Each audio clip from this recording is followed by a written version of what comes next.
Mr. Speaker, I'm not here to give a political speech. This is not the right venue for that, but I would like to share some observations I have about visiting Nevada last week.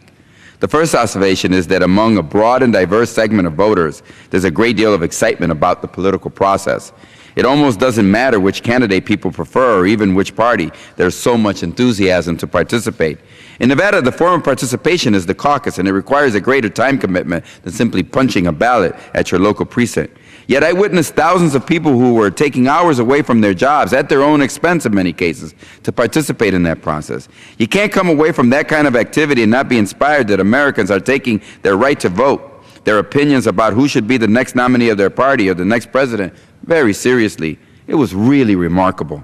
Still, there were some people I spoke with who could not afford to take hours away from their jobs. Some because they couldn't get permission, and others because they simply could not afford to give up a couple of hours of wages, clock out to vote, even when it means not having your vote count. Las Vegas, where I was, is a 24/7 working city, and for many, Saturday is the busiest day of the week, especially for tips. This election year, as we travel around our districts or campaign in other states, I hope my colleagues in both parties will really examine how local governments and states are facilitating or disenfranchising American citizens who are eligible to vote. In Nevada, participation in the caucus at a set time of the day with little or no flexibility serves almost like a poll tax for hourly workers. Voters have to weigh the power of their vote against dollars that would not be in their pockets if they exercise that vote. If you can vote, you should vote, and we should make sure that the laws of our nation and our communities encourage rather than discourage the participation of every citizen. Another striking observation I made over the weekend was the diversity of the American electorate. Women and men, straight and gay, U.S.-born and naturalized, old and young, working class, retired, students, military, executives. Nevada put on a display of how much progress our nation has made in a few decades.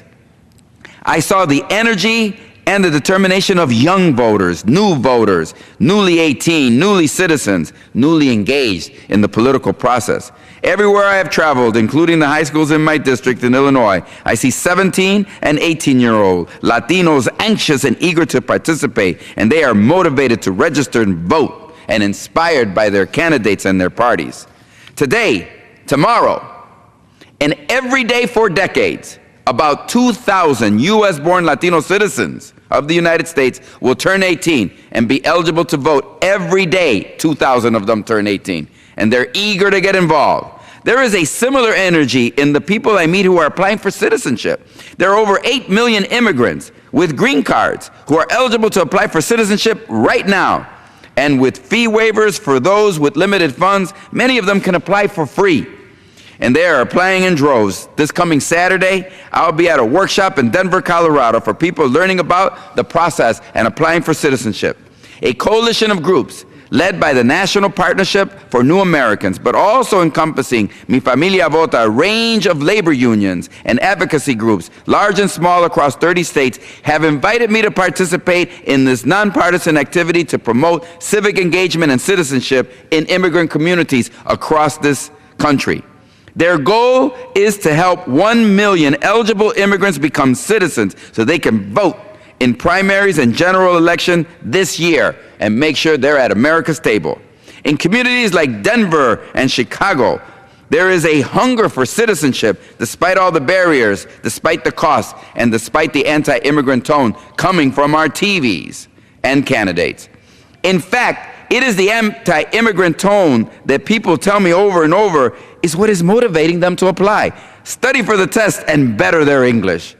It is that energy that gives me great confidence in our nation and in the direction our nation is heading this year.